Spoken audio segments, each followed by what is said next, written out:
Welcome ladies and gents, my name is Curci and we have finally reached the end of 2014, but more importantly, I have finally finished all the games I planned on playing this year. So today I'm going to list my top 10 best games of 2014. Before we get started, I wanted to first say that I only included games that I personally played. I don't own a PlayStation 4 or a Wii U, so none of those exclusives made this list. Additionally, there were some games I just simply overlooked. Escape Dead Island, Murdered Soul Suspect, Transformers Rise of the Darkspark, and Forza Horizon 2 to name a few. I also am not including any games that were remastered this year, so Grand Theft Auto 5 and Halo Master Chief Collection also did not qualify. Remember, this is all my opinion based on my experience and likes when it comes to gaming. With all that said, let's get into this list. Number 10. The Wolf Among Us. Telltale has proven to be masters of storytelling, and has also proven that they can step into any universe to tell a fantastic story behind the perspective of well-written and well-acted characters. The Wolf Among Us is no different. The game is based off the comic book series Fables, where fairy tale characters live in the real world. You play as the big bad wolf, who is the detective charged with investigating a series of murders. Throughout this 5-episode adventure, you will encounter various fairy tale characters, and each with a modernized twist. You will be making decisions that could do serious harm to the friendships that you make, or even cost lives. Each decision carries weight. This very intriguing environment, filled with an awesome cast, helps tell the game's overall story, which wraps up in a very Bioshock kind of way. Each episode of The Wolf Among Us leaves you dying to know what happens next. It's a great system that keeps you so heavily invested in the experience. The Wolf Among Us is a great story-driven product, and for fans of the Telltale games, The Wolf Among Us is one of their best products and arguably the best thing they have done this year. Number 9. Alien Isolation. Fans of the first movie will love this game. Alien Isolation takes a single enemy and creates a terrifying force that is unstoppable. Playing as Amanda Ripley looking for her mother, Amanda is, for lack of a better phrase, isolated on a space station with a vicious xenomorph always stalking her. What makes this game unique is how the alien is always a threat once introduced. You can go through levels without ever seeing it once, but when you make enough noise either by sprinting or shooting a weapon, the alien will be put into play and the hunt resumes. This creature is truly scary. You'll be hiding and praying not to be spotted as it slowly searches the room for you. The game also adopts survival horror cliches such as scarce ammo and hard-hitting enemies. Every enemy in this game, be it other human survivors, androids, or the alien itself, have random behaviors. This unpredictability makes the game very replayable. Alien Isolation is a terrifying game that sticks true to the first film. Fans will love it, and even if you aren't a fan, there is still something worth playing here. Number 8. The Evil Within. This game's story may have been bad, but the gameplay was great. Taking the formula of survival horror, this difficult game forces you to play smart rather than wasting ammo into enemies.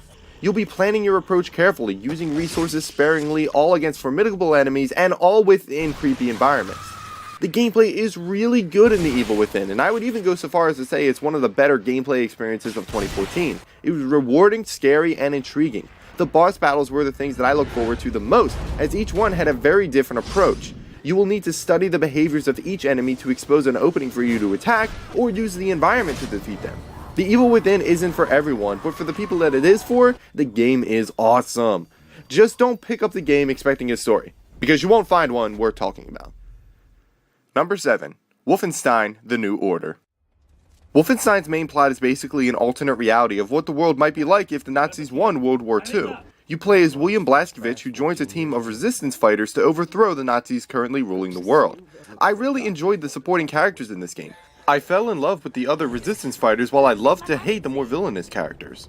They were all well written and well acted, which helped the story a lot. I also really enjoyed the gameplay. It was just a really well made FPS game. The thing I liked were the variety of enemies you could come across and how certain ones require different strategies to overcome. In addition, I also really enjoyed how the game allowed you to properly play quietly with stealth or loud as you fire your dual-wielding weapons at everything you come across. The game gives you that freedom to play the way you would prefer. With a great gameplay mechanic, a good plot, and a lovable cast, it's a game that I very much enjoyed. And even after beating the game, I still loaded up previous chapters for collectibles or to unlock achievements just to have an excuse to keep playing. Wolfenstein The New Order didn't do what a lot of first-person shooter games do these days, which is they forego story in favor of their gameplay. Wolfenstein The New Order went after both, and it did both well. Number 6. Castlevania Lords of Shadow 2. Fans of Castlevania games weren't huge fans of Lord of Shadow 2, since it doesn't exactly stick to the formula of what a Castlevania game is expected to be.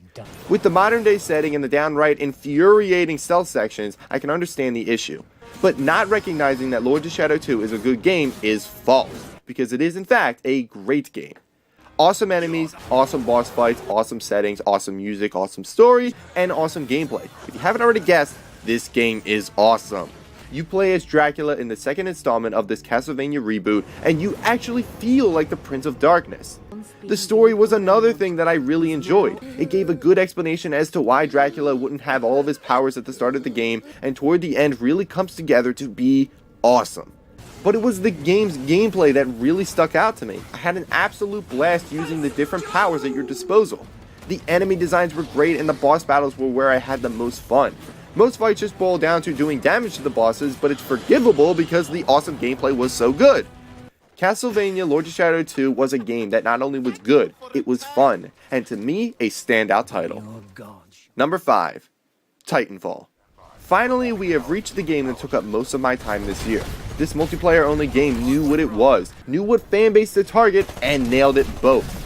It was a different kind of first-person shooter. As a pilot, you wall run and double jump across the map, gunning down enemies both human and AI controlled. On the flip side of this coin are the Titans.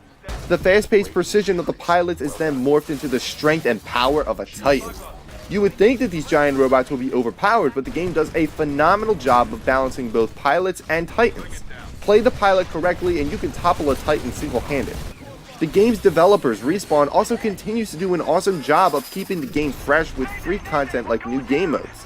Titanfall is the best FPS this year, in my opinion, and a game that I still continue to play. Number 4. Sunset Overdrive.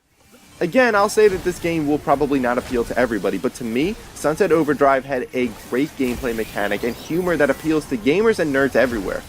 The gameplay was smooth, easy to pick up, and stringing together kill streaks to enable amps is so rewarding. It was also a game that was technically sound, which is impressive considering the amount of stuff that would be on screen at a single time.